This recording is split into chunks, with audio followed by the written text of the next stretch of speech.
Hi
everyone, so thanks for watching. I'm trying to do a couple things for you here today. Happy Friday, first of all. Let me get this a little bit right. Okay, that's kind of a little bit right. Probably move it again. I gotta make sure you can see my guitar. So anyway, again, happy Friday. Thank you for watching.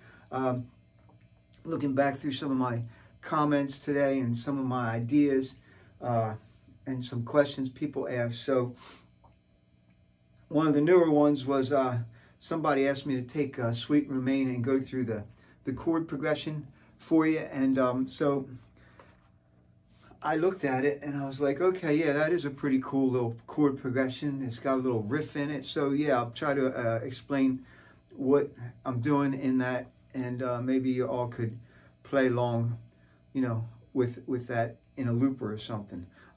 Speaking of that, very shortly, I plan on taking things that I do in a lesson as the backing and put them out there online for you to just play along with me playing rhythm for you. So if you like that idea, let me know in the comments, because I think I want to make that something special for some of you. So that's the first thing. I'm going to show you the chord progression of Sweet Remain. The second thing is somebody somewhere said, you know, can you show me how to use the circle of fifths to stay in key? That's a really complicated question. There's a lot of ways to use the circle of fifths. As a matter of fact, I think it's kind of like there's like science. It's called, like, you get a PhD in music and you understand that really good. But one of the things I want to do is show you how to apply the circle of fifths on your guitar real fast to find the 1, the 4, and the 5 chord, whether it be major or minor. So there's a little bit of guitar fretboard tricks that I want to show you with that. And then the third thing that I'm covering in this video too is somebody wrote in, and this was an older comment, but I found it. Can you show me or give me some tips on how to play minimalist blues solos? So all that said, again, thank you for your support. Thank you for watching. Let's get into this and let's get going. So first of all, Sweet Remain is a G7 blues. I think it's 8 bars long. There's a little riff that runs throughout. So G7 is my main chord. So the little riff goes, then this is beat 1, up to A minor 7.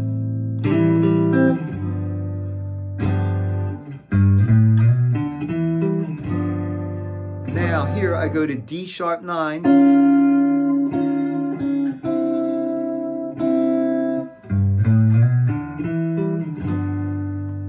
back to the A minor thing,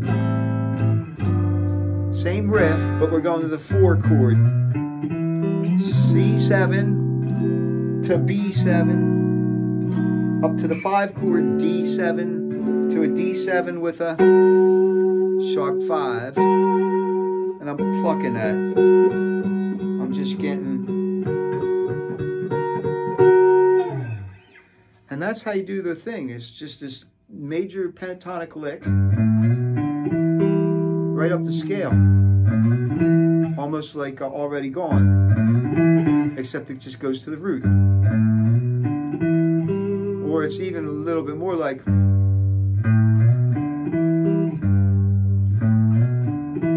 My Girl, except it's a different phrase, so it comes out like.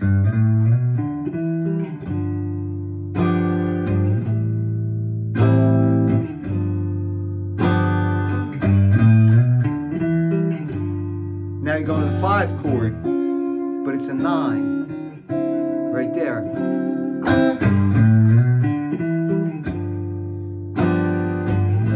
So this is your 1 chord again. Now you're going to the 4, flat 4 or major 3rd, to the 5th, to an altered 5. So that's how Sweet Remain goes. So let's go to the question number 3. Minimal notes. There's a million ways to do it. One is, let's say, well, we're just going to limit ourselves to the 2nd and 3rd string. Pick a fret. Okay, you're picking what? Fret 3? Okay, we're playing out of a G blues, G7 blues, so I'm at fret 3. I know I can use this string, the G string, and this string, but I'm in fret 3, so I'm like in here.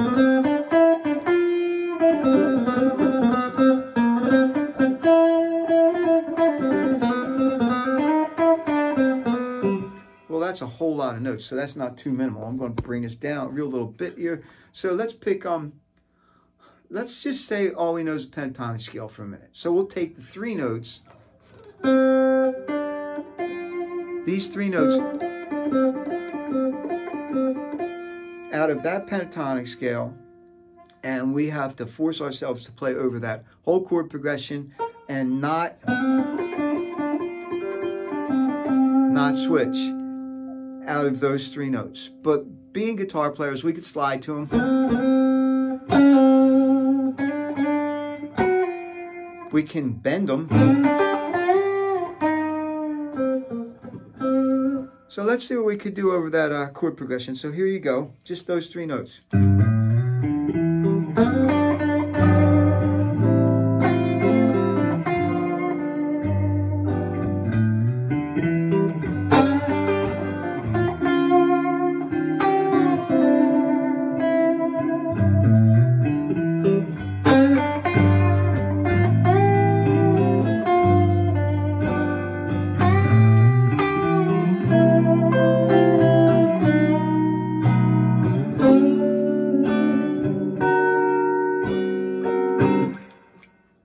Sounded pretty cool, bending to the notes that are in the chord, that are in the thing. So let's change it a little bit. We could now use these 3 notes. So this is going to match the G7 a little better.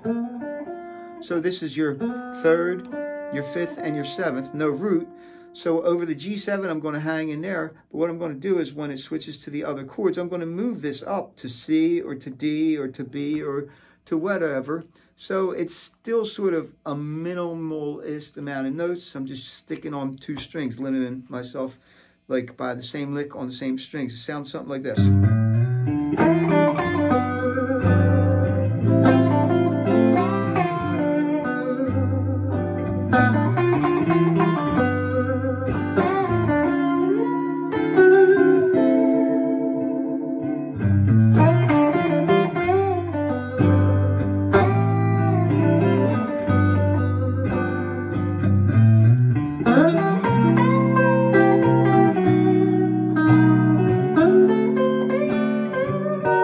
Try the beginning again for you.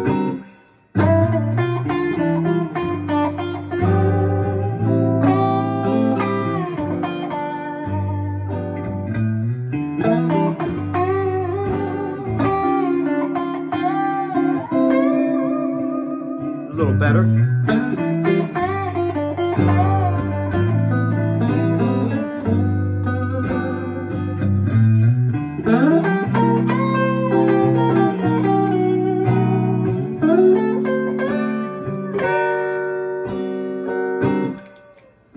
So you can use that approach pretty much all over the neck. You find a little figure that you like. You can either stay there in that figure and bend stuff to meet the chord tones or to match better, or move the shape around to the various chords as they change to match the chord progression. Another one of my favorite ones, well, I have a lot of favorite ones, but I'll show you two more real quick. Another one is this little triangle where you have the root under your ring finger, the 7th under your 1st, and the 5th. So this is my G7. Now, personally, I think you should be able to do the whole solo right there out of those 3 notes.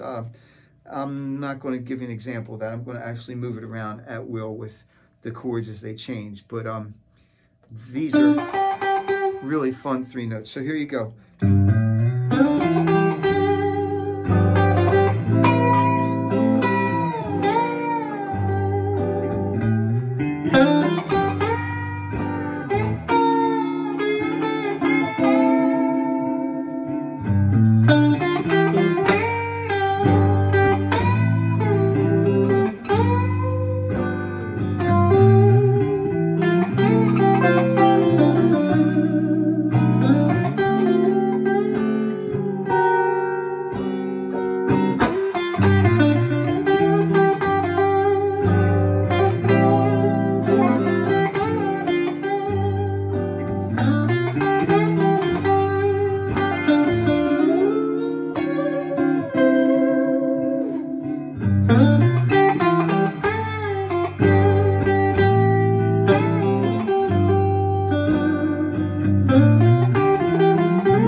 Here's another one of my favorites. You could do this wherever you want. It's just the first 5 notes of the minor pentatonic scale, including the flatted 5th. I'm not going to do it down there because it sounds a little bassy. So, like, you might want to do it here, or you might want to do it here. So let's get to the last part of this whole thing before it gets like to be a forever long video for you. Using your guitar to find the 1, 4, 5 relative to the circle of fifths, you know, like, so the circle of fifths, like if you start, say, up here at 12 o'clock and you call that 1, I'm not going to name any notes, but that's 1. So your 5 chord always goes clockwise and your 4 chord always goes counterclockwise. So let me do that again. You're up here at 12 o'clock on the 1. That is the 1 chord. Let's name the notes. That's a C. Your 5 chord is always clockwise, so that's a G. And your 4 chord is always counterclockwise, so that's an F. So the 1, 4, 5 in the key of C are C, F, and G. So we went the note, we went to the left, and then we went to the right. All you have to remember on the guitar is that that 1, 4, 5 goes the opposite way. So if we held the guitar up and down like this, okay? And I'm going to do it for you right here from this G. If this is G, and we go counterclockwise 1 string, that's the 5th. So this is 1, this is 5, this is 1, and this is 4. 1, 4, 5. So if I play the scale, that will work over my 1 chord. My 4 chord, there's my 4 chord, and my 5 chord's always back here. And then back to your 1 chord. Something that bass players use all the time because they only have 4 strings and they're all tuned in perfect fourths. So anyway, that's how you can use the circle of fifths to stay in key or to play the changes when it's going 1, 4, 5. Now, first of all, I'm just going to stick with doing the 1, the 4, and the 5. I'm going to do it here, though. I like this register for the song I'm in. So my 5 chord is going to be back here.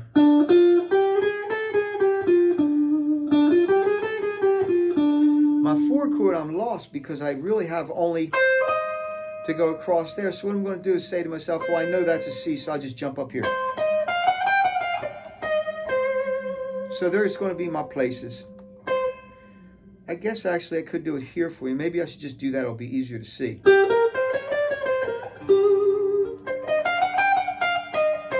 All right. All right, there you go. There's my 1, my 4, and my 5. And then back to my 1. So here's an example of that.